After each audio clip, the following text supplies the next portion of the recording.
You're listening to Out of the Box with Rosie Tran. If you enjoy us, please go on iTunes and Stitcher and click subscribe, and also leave a comment. It really helps us out.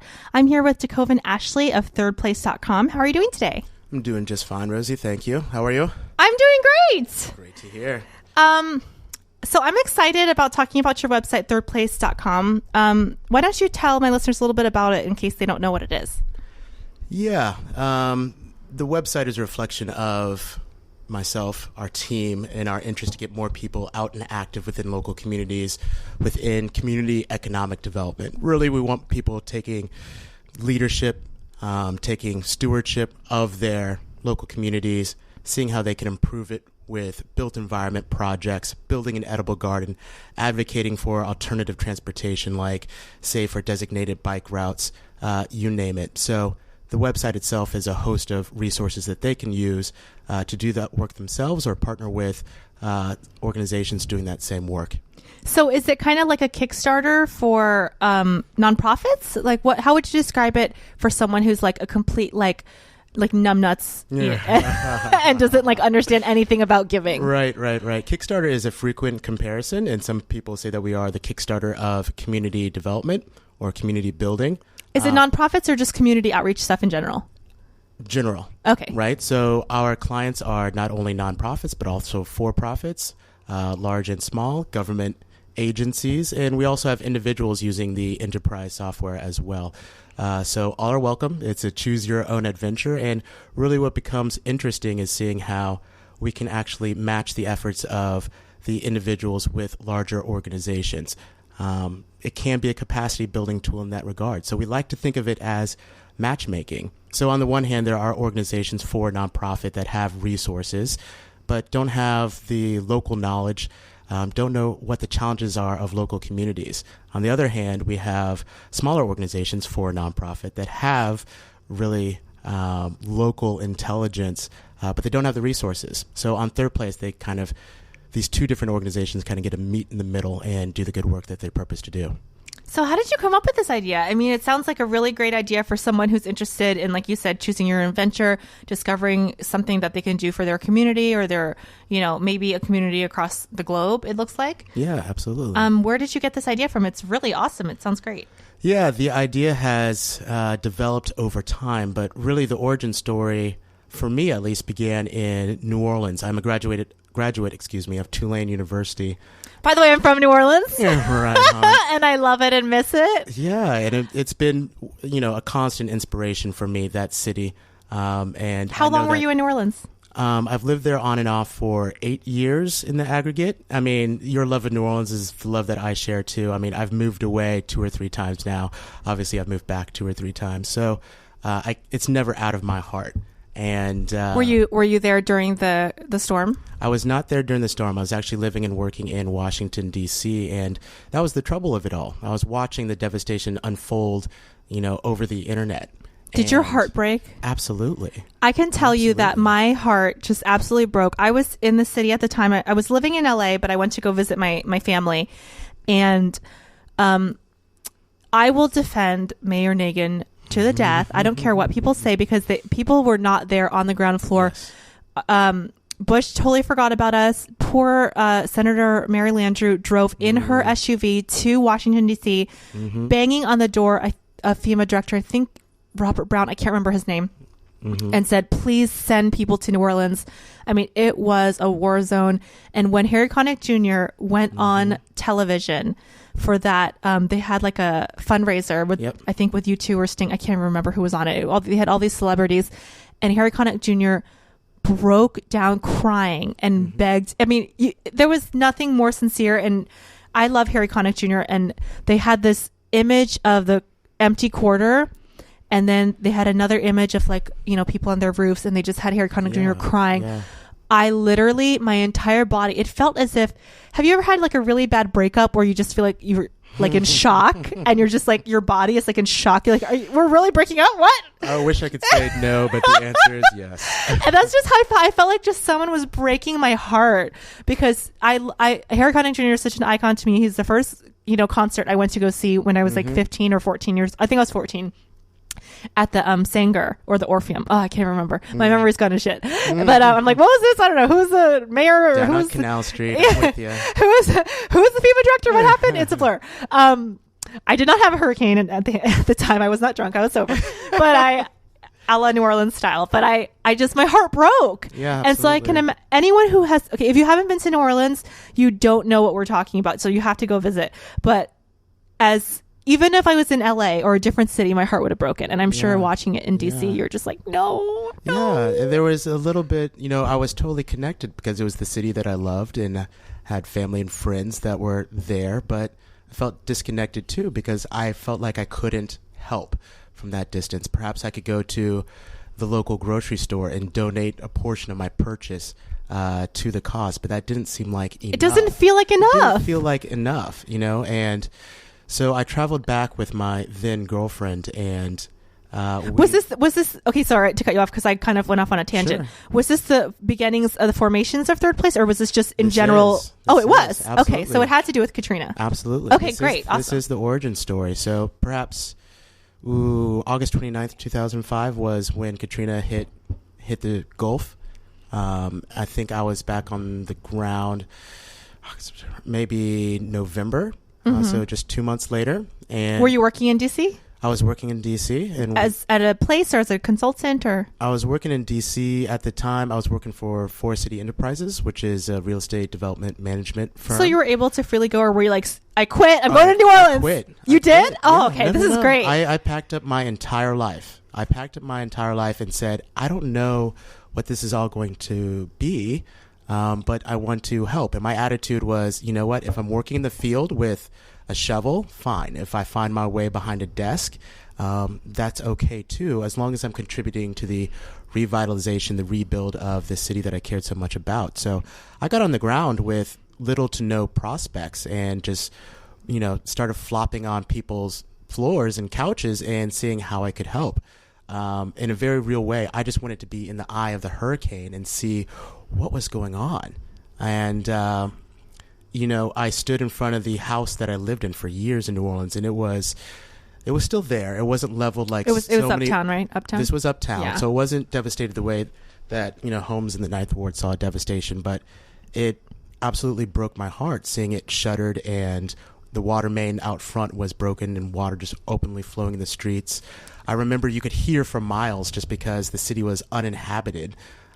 Just very surreal feelings. And I traveled down to the Ninth Ward, and I remember just seeing children out playing, and the juxtaposition was these children playing and these foundations with no homes on them and armored Humvees with armed soldiers sitting at the turrets. And I was just trying to understand, like, what country am I in? where am I right now? Right? Where am I right now? And in conversations with people, my heart was broken over the loss of so many memories that I had. But, we were commiserating, and over, I found my mother dead in the attic. My grandparents don't have access to the medical care and the medicine that they need. I worry about my children. They need to be back in school. I worry about their safety. All of my relatives, all my loved ones are scattered in this diaspora across the United States. There was real panic and real concern. And so it was a very, very intense, if surreal experience. And so my kind of outlook to be open into how I could help, well, that landed me at Global Green USA, and it was just an unpaid internship, and I started building weatherization kits and helping them put on some town halls and community meetings there, and it was a start. But the initial light bulb, if you will, went off for me, and thinking about Thrdplace when I was organizing one of these town halls, and I just saw so many people just violently agreeing and disagreeing. Right? There was little consensus, but even the consensus that was there, people were just so heated about it all. There was just, we didn't know what it was going to turn out to be. We didn't know if a large real estate developer was going to come in and, buy up all the land. See, that was something I want people to really understand, because a lot of people, unfortunately, in the U.S. live in very constructed cities, mini malls, shopping centers. LA is mini mall haven. New Orleans is a very historic city. The homes are hundreds of years old. Beautiful, beautiful homes. Some of them have been, restored, historic homes. And that was one of the major fears in New Orleans after the storm was, are these giant corporations going to come in and take the soul of the city away and corporatize? And I don't think that people understand that it's one of the only strongholds of history left in this country. You go to Europe, you go to France and Paris looks like Paris did in the 1600s. Yeah.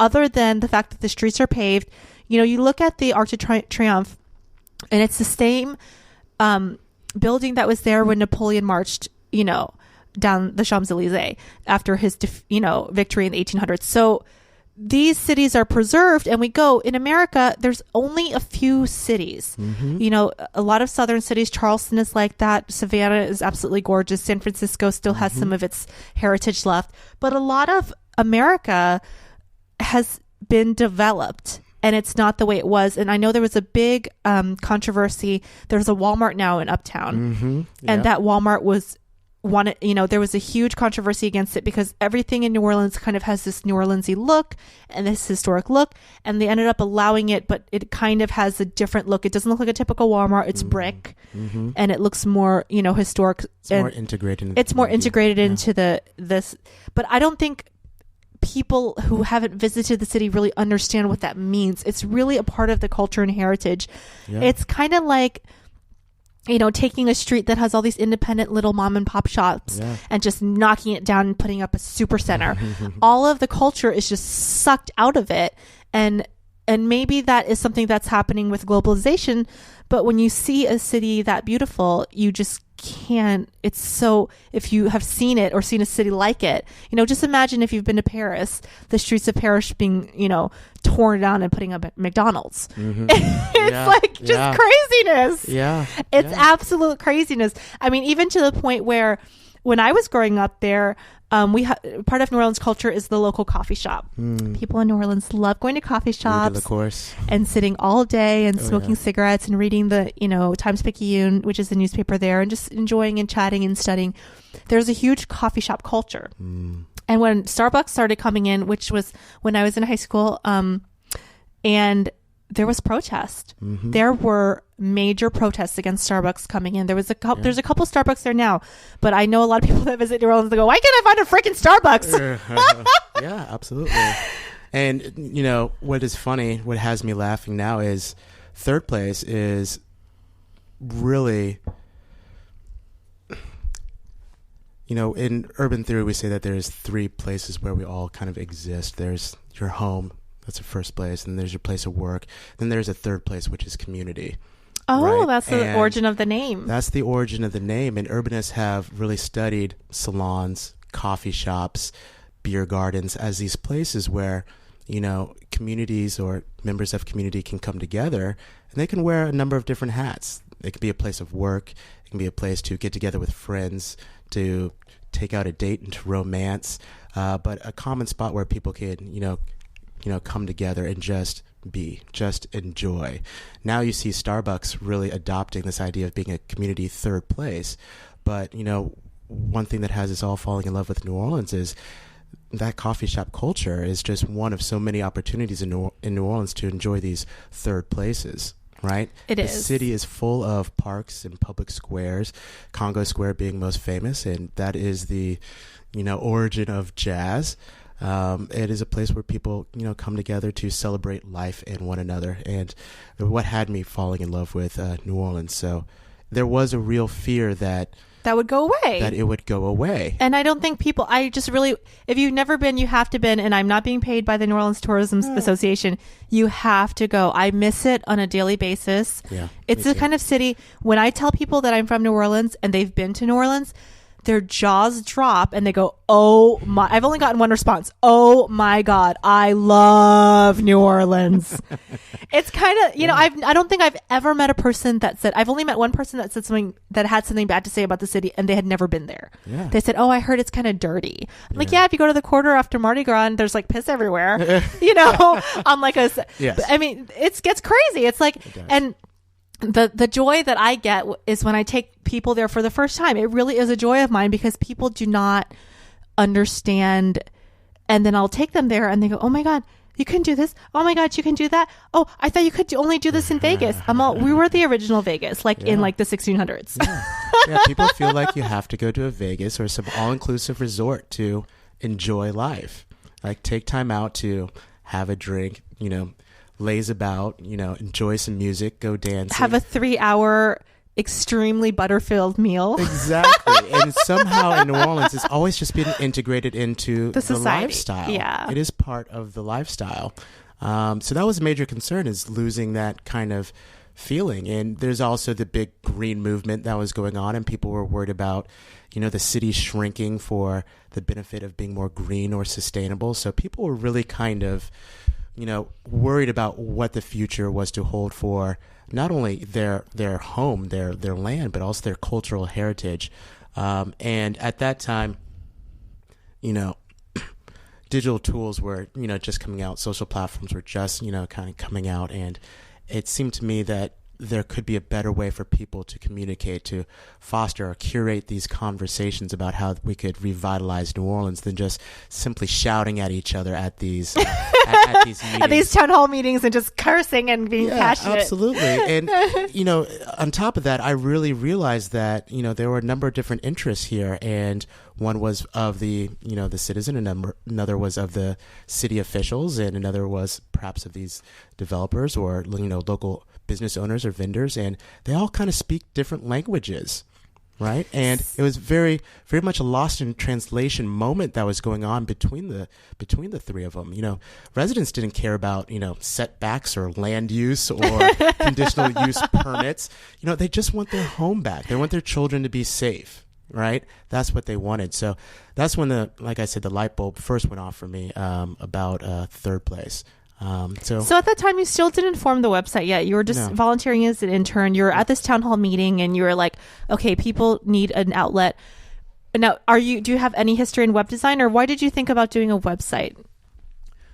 So let's fast forward a few years. I kind of took the lessons learned in being in New Orleans. I stayed down there for just about 6 months. So this was after you graduated from college, correct? This is after I graduated from college. This was just, you were out of college, you were in D.C., you saw the disaster. Okay. And then I moved back, stayed for 6 months, and towards the end I put in my applications to graduate school, and then I matriculated to graduate school, and I was down there or in Los Angeles, and I was studying urban planning, and I still did not find myself kind of satisfied with, you know, the answers that were coming my way about the planning, design, and policy process. Is this something that could actually affect change there in that town hall meeting experience that I had? And my answer was no. Were you having nightmares about this town hall meeting, DeKoven? New Orleans was keeping me up at night. Absolutely. It was? Absolutely. I mean, again, these conversations about, you know, my house has collapsed. You know, I had to find my mother in the attic. In the attic. You know, the thing that makes me cringe to this day is seeing those X's. There's still some out there. The graffiti, yeah. The graffiti X's. So for those of you who don't know, when the rescue crews came in, they would put X's on the door to mark. There was different X's. There were some that would mark that there was dead people that were found inside, or perhaps pets or gas pets. Leak, and then there was X's to show that the house had been checked and it was clear. But it's just kind of one of those symbolic, you know, kind of like the World War II picture of that woman, you know, that it looks really decrepit, or the one from the Vietnam War with the naked child running from the napalm. It became some iconography. It's one of those iconic images. If you kind of look back, if you don't know what we're talking about, you can Google it, where, you know, they're spraying these X's. And I, to this day, my water meter clock doesn't work. It's off. Dekoven's looking at my clock. I have a New Orleans water meter clock on my wall, but it's broken. I was just looking at New Orleans iconography. I have some iconography in my house. That's where we record the studio, because that's why you guys need to click on the donate button, because I'm on a budget. I have some beautiful tiles on the wall. what is it? The slate tiles. They sell slate tiles in the French Quarter. I don't know if you can see them. Mm-hmm. And they have like artwork on them. And then I have a New Orleans. I have a couple Jazz Fest posters, but they're rolled up and in the closet because I have not framed them yet. And then upstairs, I have even more New Orleans stuff. I have a framed photograph of a Café du Monde, and then I have another picture from a famous artist, but I can't remember her name off the top of my head right now. So I have a lot of New Orleans stuff. I'm like a crazy diehard New Orleans person. I think anybody that's spent significant time there kind of is. Well, I go back. The thing that I love about the city is a lot of people think that it's like this crazy wild place because you can have open containers, and when I was growing up there, the drinking age was 18, not 21, and it was the only city, and they have laissez-faire government, which a lot of people don't know about as well. And they have Napoleonic law, which is different than federal law, and basically the federal government gives Louisiana special funding, and then they kind of have their own like rules down there and different laws and stuff like that the rest of the U.S. doesn't have to follow. So we have our own special set of things down there, and we have parishes instead of counties. So we're special. But and so people think that I would be this like crazy wild, like just because drinking at 18, and I think growing up around the chaos was what grounded me. Because when I went to college, I didn't go crazy like everyone else. I had been there, done that, seen that since I was, like 10. You go to one Mardi Gras and you're like, okay, I'm done with this. Not that, so I kind of actually was more grounded because I felt like I had experienced that. And so people are also shocked when they find out from New Orleans, because they're like, oh, well, it seems like he'd be this crazy wild alcoholic. Yeah. Well, it's just an attitude down there that life is to be enjoyed. It's not as though you work for the weekend and then the weekend comes and you just explode in, this party environment. No, it's not this grind that LA and New York and Chicago. Yeah, when I moved down there, it was just shocking to realize that banks are closed on Saturdays. Or perhaps they close at 3:00, all these, Some people get very angry about that, and I enjoy it because it's kind of like that European attitude of the, what is it called? The siesta. Yeah. They have the siesta. Yeah. So, they place an emphasis on, I need to take time to sit down and enjoy a meal, sit down and enjoy. There's a lot of enjoyment. I went to an escrow office with my mom because we were doing some real estate transactions, and I was helping her with it. And it was Jazz Fest weekend, which is why I came down. And we went to the office, and, everyone was relaxed, and they were playing music in the background. The ladies at the escrow office were like, oh, who are you going to see at Jazz Fest this weekend? What you doing, girl? They were just like laughing and relaxing and enjoying. They were listening to WWOZ. Yeah. So that's one of my lasting memories of New Orleans and how I try to describe it. I remember biking down Britannia, and which is a very beautiful street uptown New Orleans. And this was when I had moved back post-Katrina. And I was just reflecting on, why I was down there, what have you. The sun was setting in the background. I was biking down Britannia, and house after house after house, I would not miss a beat. I could hear the broadcast of WWOZ coming out of the doors and the windows of all these shotgun houses. And to me, that was just beautiful in that you felt as though the city had a shared heartbeat. That's crazy. It was always moving to this local music station that was broadcasting local musicians and trying to make sure that you get out and enjoy some live local music, as they That is the main thing. Everyone's always going out to see live local music, going out to support local bands, going out to support, it's not this corporatized, there really is a brainwashing culture in America of just the corporatized music, the corporatized, you turn on the radio in LA and every 10, 15 minutes it's Rihanna or some other and I like Rihanna, but it's just the same thing over and over and over again. Whereas they're trying to discover new music. You can actually send in your CD to the radio station. If you're a young band, and they'll play you. Send it in, and they will give you airtime. Just as much, put you right next to some of the icons of jazz from New Orleans. Absolutely. It's not programmed, and then a person presses repeat. There are DJs. There's actual DJs who will play your music and help you get fans. Yeah, absolutely. And it's just that those DJs, are the kind of, the town criers, if you will, of New Orleans. And the music that they play really provide that shared heartbeat. So as I was biking up Britannia, reflecting on my time and why I was there, having so many homes share with me that they wanted to have the same shared experience, WWOZ, getting out, supporting what is live and local, I said, yeah, that's something that I want to support too. So fast forward, you're in LA, urban planning, studying urban planning. Yeah. And then when did you say, okay, I need to get this website up? Yeah, I knew that I wanted to do something, but it was difficult to think of what the product was, what the market fit would be, how to make money off of it so I could sustain the business and really provide some resources to those town hall meetings. I met my co-founder again for the first time after I graduated from graduate school, and we had some shared mentors, some shared classes together. So he was just a guy from out here. Yeah, it's funny. He has actually grew up for a time in my hometown of Kansas City. Mm-hmm. Kansas City, Kansas, or Kansas City, Missouri? Kansas City, Kansas. And you gotta ask. You gotta ask. Oddly enough, we just have these weird shared experiences that helped us bond. And, at that time after graduate school, we were really kind of reflecting over our dissatisfaction with the planning, design, and development process. He was working for an international design build firm and flying all over the world consulting on infrastructure projects.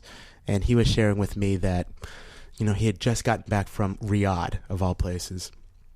And the airport that he was consulting on had just opened, but it opened at 40% capacity for no other reason than they had overbuilt.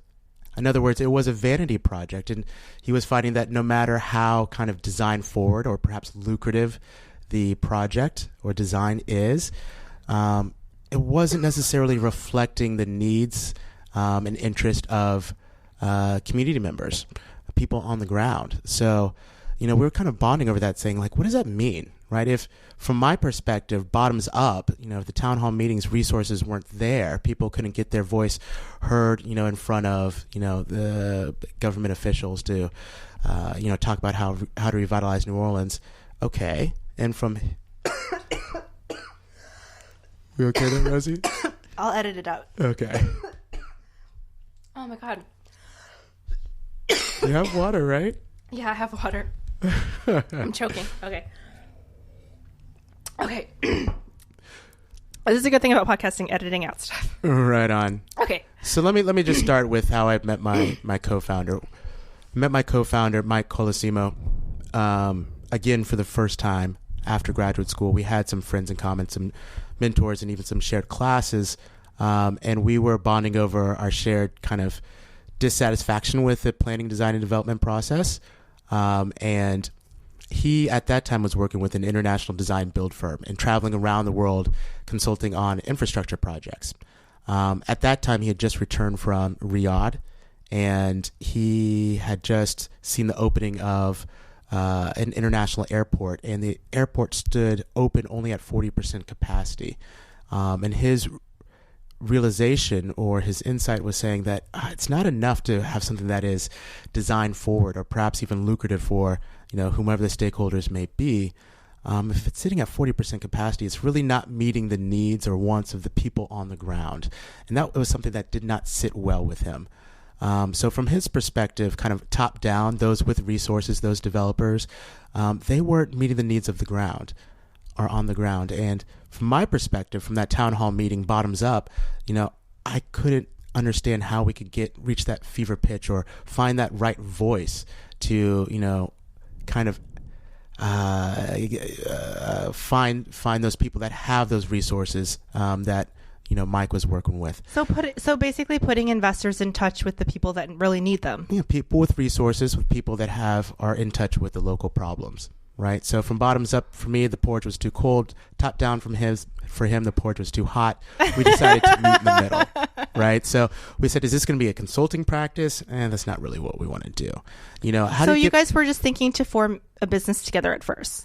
It wasn't even a business. It was just a problem we wanted to tackle. We wanted more people taking ownership over their local communities, whether that was an individual or, the local coffee shop. Yeah. Right? There's a piece of blight or an underused lot, in my neighborhood. I want to do something about it. I'm a dog owner. Perhaps I can turn that into a dog park. Got it. My school is being defunded, and my child no longer has, an art program or something. Has an art program, right? How can I rally the PTA or the broader community to develop an art program? Why does this school... why can't it serve as a community asset or hub? Why is it only open during the week? Can it be open during the weekend?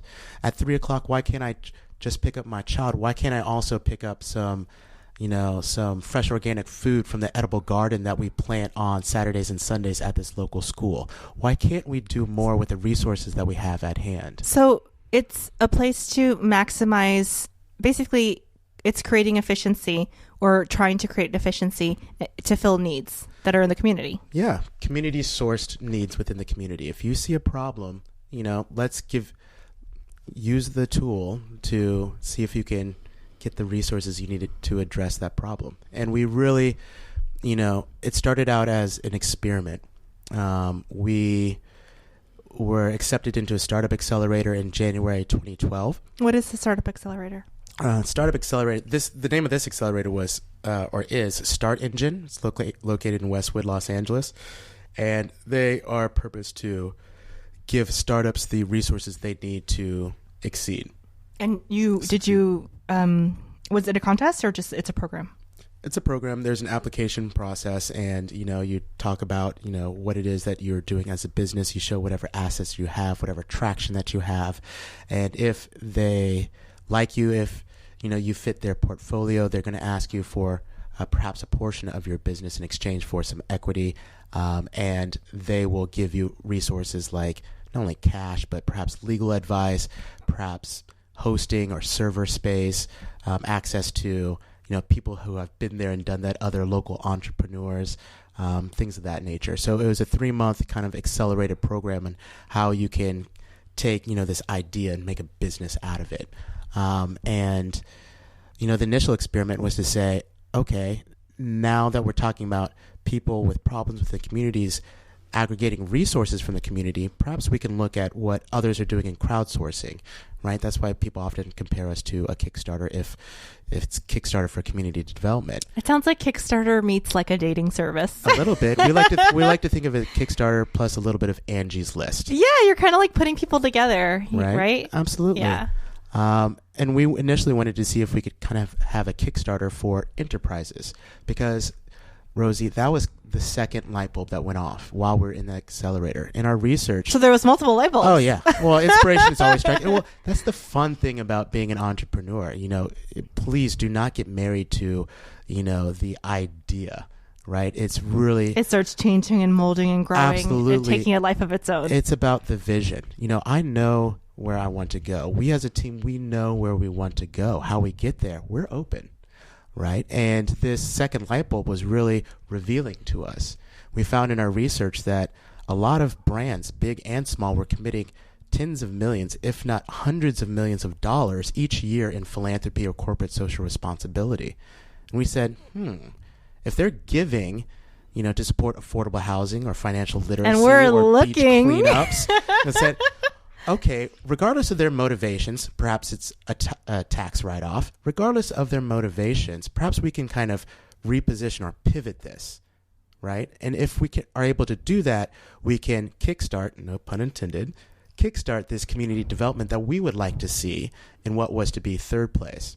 And so we started to build out a tool, which happened to be digital, that could serve as crowdsourcing for enterprises. And we initially sold it to Whole Foods, actually Whole Foods and Whole Kids Foundation. And they used it for a workforce volunteer program, meaning that it wasn't public, but it was promoted internally to Whole Foods. Now, that's no small promotion. They have some 360 stores across the globe.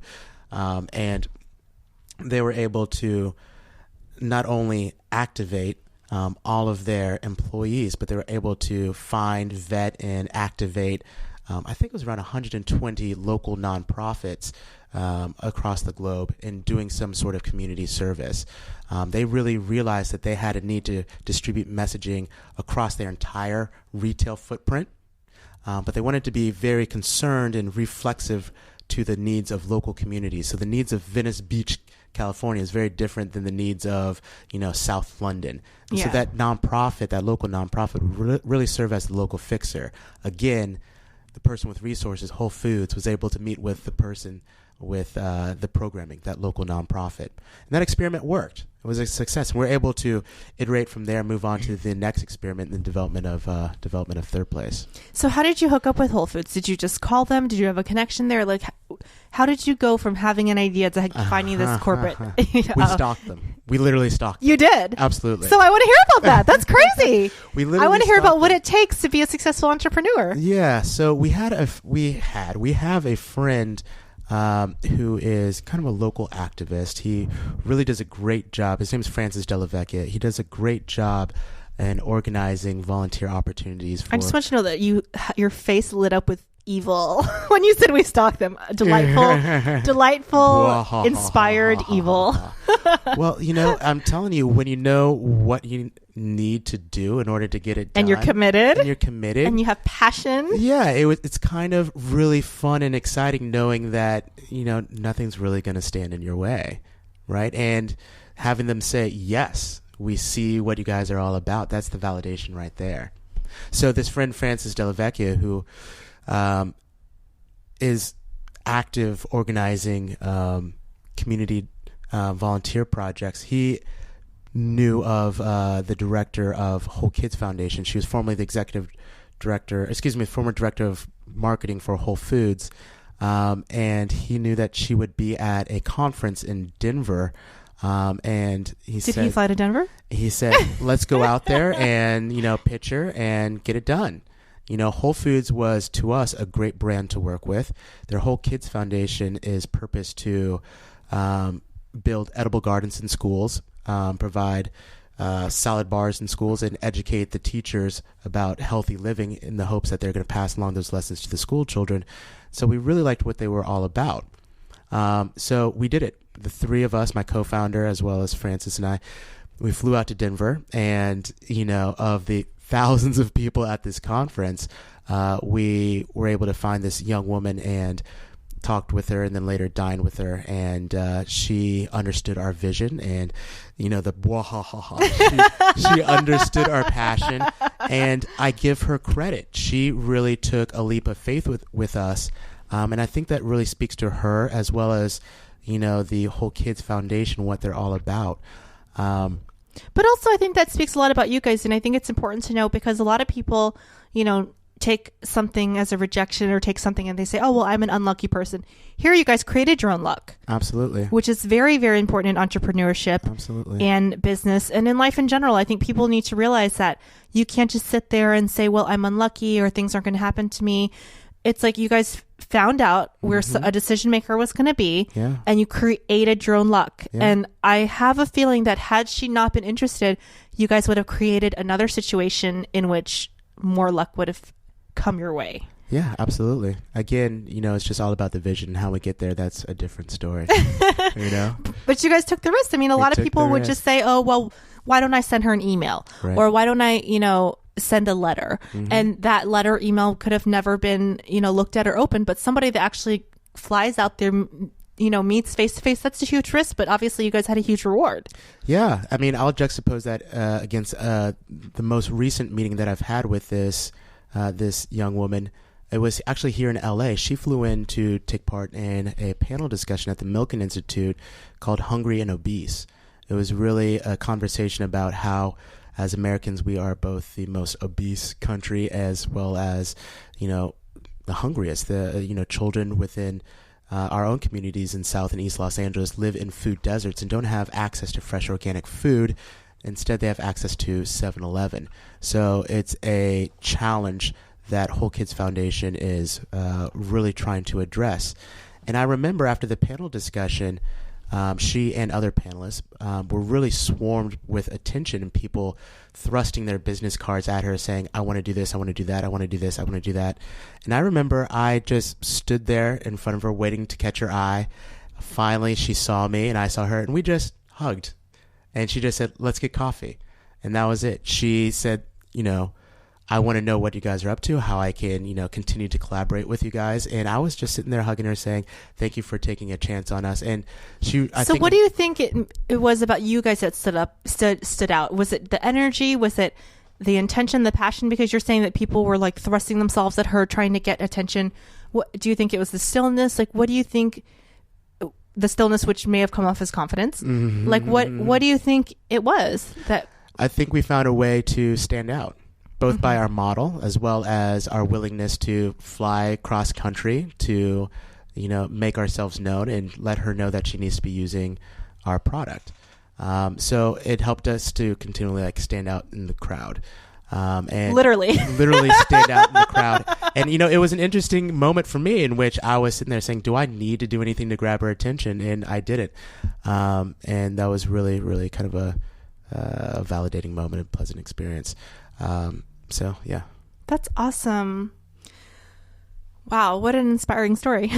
Yeah. So the progress of Thrdplace continued from there. How long has the company been around? So since January 2012, when we entered the startup accelerator. Okay, so you guys are still growing and growing. Yeah, it's about still growing and growing, and hopefully for some time now. It was interesting to see how the product was going to evolve after that initial experiment with Whole Foods, Whole Kids Foundation, an enterprise tool using crowdsourcing. We saw that it worked. That was great. And, from there we said, okay, how can we get this in the hands of smaller organizations, those that are on the ground, that know these challenges and really need, crowdsourcing as a capacity building tool. So I went on your website and it shows, I can connect with different organizations and different projects and stuff like that.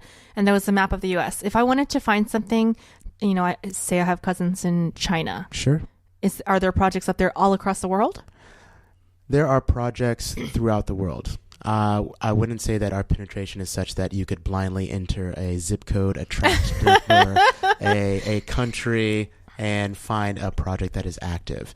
And that's okay. I mean, it is because we are, a younger organization, and, when the opportunity comes to have a project in, a Riyadh, for example, Well, if you're in that area and you, so say I'm in a remote area and I want to create something in my community. I want to create a farmer's market. Maybe I live in an area where, the grocery store is far away, but it's like a rural area. So I know there's a lot of farmers around and there's just nothing. So I want to create this farmer's market where people can come and buy local fresh produce and stuff like that.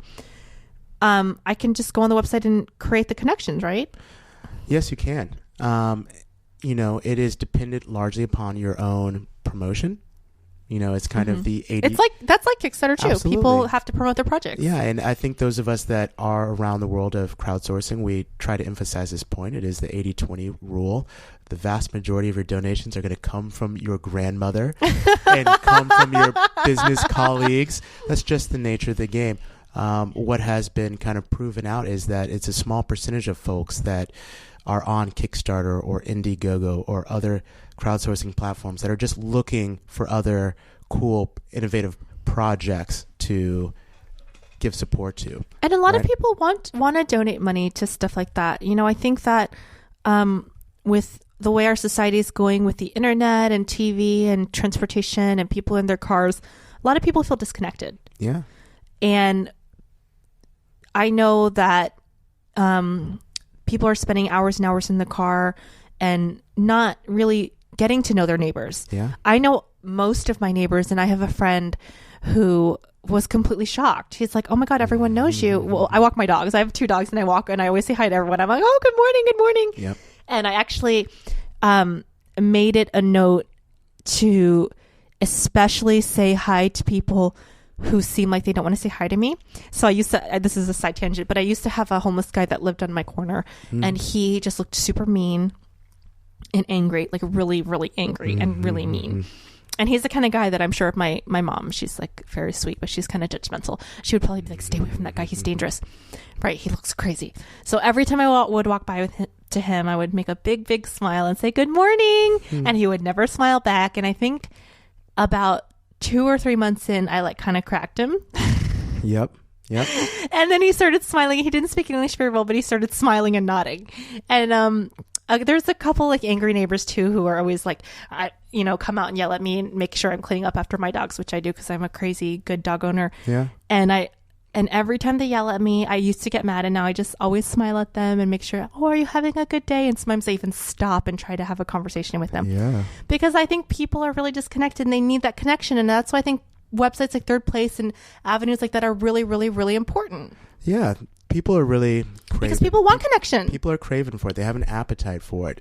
Not only to get to know their neighbors, but have a shared bonding experience. Well, we're social creatures. If you study the history of man, we are tribal, social. We used to live in tribes, and I think that's another disconnect is we're not supposed to have nuclear families. We're supposed to have giant families with cousins and uncles and brothers and sisters, and that's where the phrase "it takes a village to raise a child" comes from, because it literally used to take a village. Yeah. You would have your kids running around, and they would be your kids, but you would have aunts and uncles and nieces and nephews and neighbors, and we all lived in this shared place, and we all had this communal energy, and I think that's something that's lost, and I think, going to a community, creating a community garden together, creating a project together, doing something together. There's an awesome documentary. I've talked about it before, not on my podcast, but on Kelly Carlin's podcast, Waking the American Dream. I talked about it for like 10 minutes at least, called Happy. Have you seen the documentary? I know of it. And they talk about how external happiness, internal, external happiness, and, the different rewards you get, external happiness, money, looking good, having a good image, stuff like that. Yeah. Internal happiness. One of the number one things that brings people happiness is shared communal activities where people feel like they're making a difference. Yeah. Yeah. And it actually creates more happiness. Everyone says, oh, well, money can't buy happiness. Yet we're running on these financial treadmills on a daily basis, or people in general are trying to get more money, when just maybe going on Thrdplace and working on a project. Yeah, absolutely. could bring 20,000 times more happiness and. And that's the fun challenge of it all. I mean, as much as I love, working strategy and building digital tools, and urban planning, you're like, I want to go through and help people. Yeah, right. At the end of the day, I want to put my hands in the dirt with the shovel. Absolutely, which was your original light bulb, right? So, I mean, I see it all the time, and it's fun trying to connect what is online to what is offline. So many services online are experiences that are only going to happen online, but really trying to get people out and active in local communities, meeting one another, having these shared experiences. You see it when people put their hands in the dirt. That is a bond that, they can't get anywhere else, right? I like that you're using new technology for the greater good, because I think, there is this emphasis on, especially now with the holiday season, with the crazy shopping and the buying, the Amazon.coms and all I know I had at least 50 junk mails in my inbox for Black Friday sales and other things like that. You're actually using it to make a difference for the positive, not just, this mindless internet, Facebook addiction, whatever people are doing. I think that's great. And I'm not being paid at all by DeKoven to feature his website. But please speak up if you would. I am not being paid. I actually met him at a conference that we did together, and I, just thought he was great. And I think actually, as you were saying, finding people who are connected, you were sitting right in front of me, and I was saying how I was from New Orleans and talking about New Orleans, which I always do. And DeKoven turned around and goes, "You're from New Orleans? I went to Turin." Absolutely. It's always a great point of connection right there, because everybody can talk about New Orleans who's been there, and just like yes, instantly go back there in their mind's eye. It's bad. These experiences out in the community, I really want to emphasize this point. It's, I think everybody has a vision for their community. I agree with you, and I think some people don't know what it is yet. And I think the challenge, the reason why perhaps people don't know what it is because they think that there's something standing in their way. Yes. They think that someone else has to do something. They think that it's the responsibility of the mayor's office. They think it's the responsibility of the local council member. They think that they are not responsible. They believe that, it's going to be too costly. I don't have the money to do it. I don't have the resources. I don't have, a tiller to build a garden. I don't know what it takes to, get a permit to do this or that. I don't even know what a tiller is. My point exactly. Right? And what we're saying about crowdsourcing is, I don't even like describing Thrdplace as a crowdsourcing tool. That is just one tool in our quiver, right? but it is more about the wisdom of the crowds and saying that together, this village that can raise a child, can actually produce a vibrant community for us all. It sounds like more like you're creating community. Yes. That's what the website is. It's creating community. At a very high level, that is exactly what we do. And I encourage people to, next time they're, walking down the street, next time they're, pulling into their driveway or, walking out for lunch from their place of work, look around. Is there something that you see needs to be fixed? Something that you would like improved? Something that's not there that you would like to see there? What about a billboard that speaks to the identity of your local community? In Venice, we have, billboards of Tina Marie, a local, music hero, and Morrison, right? And that speaks to who we are as Venetians, right? Perhaps there's some iconography that you can put local to your community. We've mentioned the edible gardens. What about, when it comes to work, what about alternative transportation, right? Perhaps your commute in LA would be all the better, less congested, less financially costly if you were able to ride a bike or take your bike onto the metro. Well, you can advocate for, that metro line to come to your local community. And the more people that advocate for it, the more they're going to do it. Yeah. And what we find out is that when people voice that kind of opinion, voice that need, that want, they are always surprised by how many other people have that same need or want, right? That's the wisdom in the crowds that we are trying to get towards, right? This matchmaking between those with resources and those with programming, that is part of it.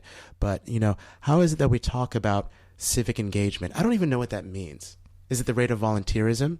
Is it decreasing crime and getting, more kids active volunteering before they go off to college? I really don't know what it means. But I know if we have a concerted effort or some place where we can aggregate activities and how this crowd is moving, then we can begin to define these terms. And we can all work towards, the improvement of civic engagement.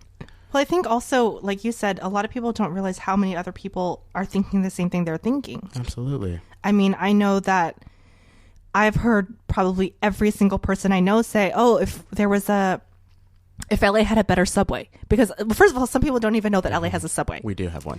Which I have ridden on many, many times. And when I tell people, they're like in complete shock. Yeah. But pretty much every single person I know has said, oh, if LA had a better subway system, I would use it. Well, write a letter to the city. Do something. Take action. Because nobody knows that until you say something. Yeah. Your representative at, the municipal level, the federal level, that's what they're going to respond to. Some critical mass of letters that comes in and saying, oh, there's this pothole that needs to be fixed. But also, they'll go out and fix it. But also, I think it's important for people to know that the most effective change that can ever happen is on the local level. Because the higher up it gets and on the federal level, the more bureaucracy. Mm-hmm. And so people get really, really angry during the election or they get really angry at politics saying, well, Obama should do this or, George Bush should do this, XYZ. Yeah. Well, you and I can actually do something in a place that is going to affect us directly, which is our local communities. Yeah. And local government and local community is a place that you can actually direct change where you can physically see it happen. Yeah. If you vote for an initiative in Washington, it may be 10, 15 years before you see it taking action. Yeah. But if you go into your local community and take action, you can see results within a couple weeks, a couple months. I think that's a very important point. People do feel disconnected as though their vote does not count or they don't see the effect of it. Same thing with, their philanthropy. They could support a cause, but, to what effect? Was this money spent on administration or was it actually spent on doing the work that I hope that it's going to Or was it spent support? Stolen by corporate greed? I mean, sometimes people donate. There was a big scandal that people were donating money towards a tsunami and only 20% of it was going towards the victims. The rest of it was being, administrative waste or other things like that. So this is an opportunity for people to actually take action. And I think, this isn't like a get out the vote, PSA, but I think that's why a lot of people ignore the local elections and focus on the big elections. They come out to vote for the presidential election. But the real votes that matter are for the local elections because those are the people that are going to be representing you in Washington. Yeah, and I think the best vote that you can make, if not your electoral vote, if not the dollars, your consumer dollars and how you spend them day in, day out, but it's in your actions. And it does make a difference because actually in a big, I mean, I don't support, major corporate stuff, but in a big corporation like Walmart has gone more green and more organic in the past 5, 6, 7 years because of the consumer dollars that have been spent towards those purchases. Yeah. And this is a large corporation and people have enacted change within it because of the fact that people want organic stuff. And so even though it's just one vote, it's still a vote and it matters. Yes. Your consumer dollars, like you said, and also your physical actions. Absolutely. It definitely matters. All of it matters in the aggregate. I think, when I have conversations with our enterprise or corporate clients, they are looking for people within local communities taking these actions. Where are these gardens being built? That's what Whole Kids Foundation wants to know, so they can, drive dollars to that local community. Who are these people within local communities that have done one or more successful gardens? They want to support that person, right? They want to find locals, rise up as leaders and support them, carry out this programming. And the job that delights me at Thrdplace is saying, please, Rosie, focus on something that's local and take action. And you may think that, your edible garden that you build is something that is only for your community of North Hollywood. Well, that's what we do at Thrdplace. We relate your garden in North Hollywood to my garden in Venice Beach, to gardens in, South Bronx, to gardens in South London, all across the globe. So in the aggregate, we can look at these outputs called gardens and see if we are affecting outcomes. And are we inspire others. Inspire others, and are we really driving towards getting more people access to fresh organic food, decreasing childhood diabetes, decreasing obesity, increasing vocational training, increasing, local economies all around gardens? If you simply focus on building yours locally, in the aggregate, a tool like Thrdplace will help organizations like the American Heart Association, Whole Kids Foundation, which I've continued to mention, understand, wow, this is a need. And like you're saying with Walmart and how they've shifted towards some measures that are more green, these corporates are going to move that way too. That is awesome. We're going to wrap up. Do you have anything else to promote, DeKoven? Promote? No. To talk about and share and learn? Absolutely. But we'll save that for another day. That's funny. It's Thrdplace with no I. No I. THRDPLACE.com. That's the one. And you guys can always visit me at outoftheboxpodcast.com. Guys, please go on Stitcher and iTunes and subscribe and leave comments. We love it. This has been Out of the Box. Thanks, guys.